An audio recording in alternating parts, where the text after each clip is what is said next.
அனைவருக்கும் வணக்கம்.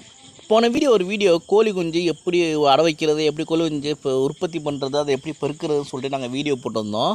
அப்போ ஒரு கமெண்ட்ஸில் வந்து கேட்டிருந்தாங்க, நண்பா உங்கள் வீட்லேயும் கோழிக்கு சீக்கிரம் வருமா, எப்படி பெருகுதுன்னு சொல்லி கேட்டிருந்தாங்க. அவங்களுக்காக தான் வீடியோ.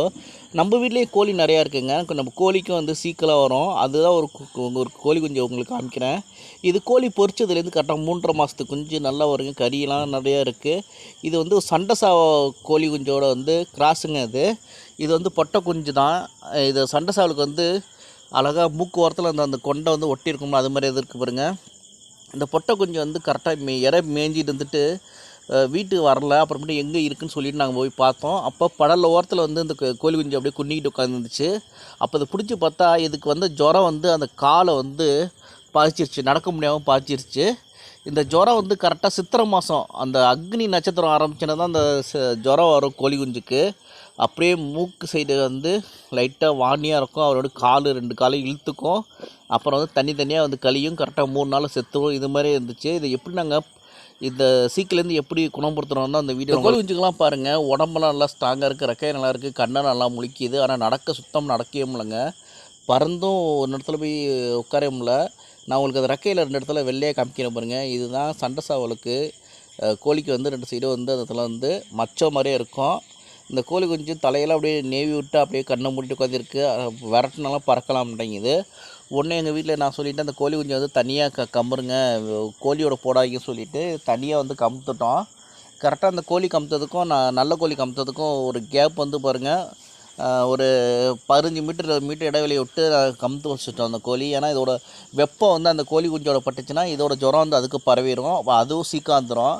இதை நாங்கள் தனிமையில் வந்து இந்த கோழி கமுத்து போடுறதுனால இந்த சீக்கு வந்து இதோட தான் இருக்கும். இதுக்கு மருந்து போடுவோம். எப்படி நாங்கள் மருந்து போட்டோம்னா, பொதுவாக இந்த வெயில் சீசனில் வந்து அரிசி போடுறத வந்து ரொம்ப தவிர்த்துடணுங்க. சில பேர் அரிசி வந்து முட்டாக கொட்டுவாங்க கோழிக்கு. அது சாப்பிடுன்னு சொல்லுவாங்க. அது மாதிரி கொட்டினா இந்த கோழிக்கு வந்து இது மாதிரி வெள்ளை கழிச்சல் வந்து உடனே நிற்காதுங்க. இதுக்கு என்ன பண்ணுவாங்கன்னா, நாங்கள் கோதுமை தோடோட அழகாக இந்த அரிசியை போட்டு ஊற வச்சு அதை நல்லா சாதமாக ஆக்கி அதை நம்ம அப்படியே போட்டோம்னா அந்த கலவையை நல்லா சாப்பிடுங்க. இப்போ இந்த மருந்து வந்து நான் உங்களுக்கு டம்ளரில் கலக்கி அமைக்கிறேன். இது வந்து கால்நடை மருத்துவர்கிட்ட போய்ட்டு நம்ம சொன்னோம், இதுமாதிரி எங்கள் வீட்டு கோழி வந்து சீக்கு வந்துருச்சுங்க, அதுக்கு என்ன செய்யலான்னு சொல்லிவிட்டு அவங்க என்ன செஞ்சாங்க, 2 மாத்திரை வந்து கொடுத்தாங்க. அந்த மாத்திரை நல்லா தண்ணியில் கலக்கி 2 டீஸ்பூன் போட்டு விடுங்க, சரியாக போகும் சொல்லி சொன்னாங்க. எங்கள் வீட்டில் அந்த சிரஞ்சி இதை வச்சு தான் போடுவாங்க. சிரஞ்சி வந்து காணாமல் போச்சு. என்ன சொல்லிட்டு எங்கள் வீட்டில் எங்கள் அம்மா என்ன செஞ்சாங்க, அந்த கோழிக்கு வந்து அழகாக அந்த மருந்தை வந்து நாங்கள் நுணுக்கிய தண்ணியில் கலந்ததை 2-3 டீஸ்பூனு போட்டுவிட்டோம். அது நல்லா அப்படியே குடிச்சோன்னே அப்படியே அந்த இடத்துல வந்து கமுத்து போட்டோம். கொஞ்சம் சாதம், அப்புறமேட்டுக்கு வந்து கோதுமை தோடரில் கிளறி வச்ச சாதம் இதெல்லாம் வச்சோன்னே இப்போ அந்த கோழி கொஞ்சம் வந்து நல்லா மேய ஆரம்பிச்சிருச்சு. இது மருந்து குடிக்கிறது கொஞ்சம் சிரமமாக குடிச்சிச்சு. அப்புறமேட்டுக்கு நல்லா குடித்தோன்னே நல்லா தெளிவாகிடுச்சு. மற்ற கோழி குஞ்சுக்கெல்லாம் நாங்கள் என்ன செஞ்சோம், 6 மணிக்கு திறந்து விடுறதுக்கு முன்னாடியே நல்லா வந்து சின்ன வெங்காயத்தையும் பெரிய வெங்காயத்தையும் நல்லா தூளாக கோழி கொத்தி திங்கிற அளவுக்கு வந்து நாங்கள் வச்சுக்கிட்டு அந்த வெங்காயத்தை அப்படியே அந்த அரிசியோட கலந்து அப்படியே போட்டு விட்டோம். அந்த அரிசி வெங்காயத்தை 2ஐயும் தின்றுச்சு.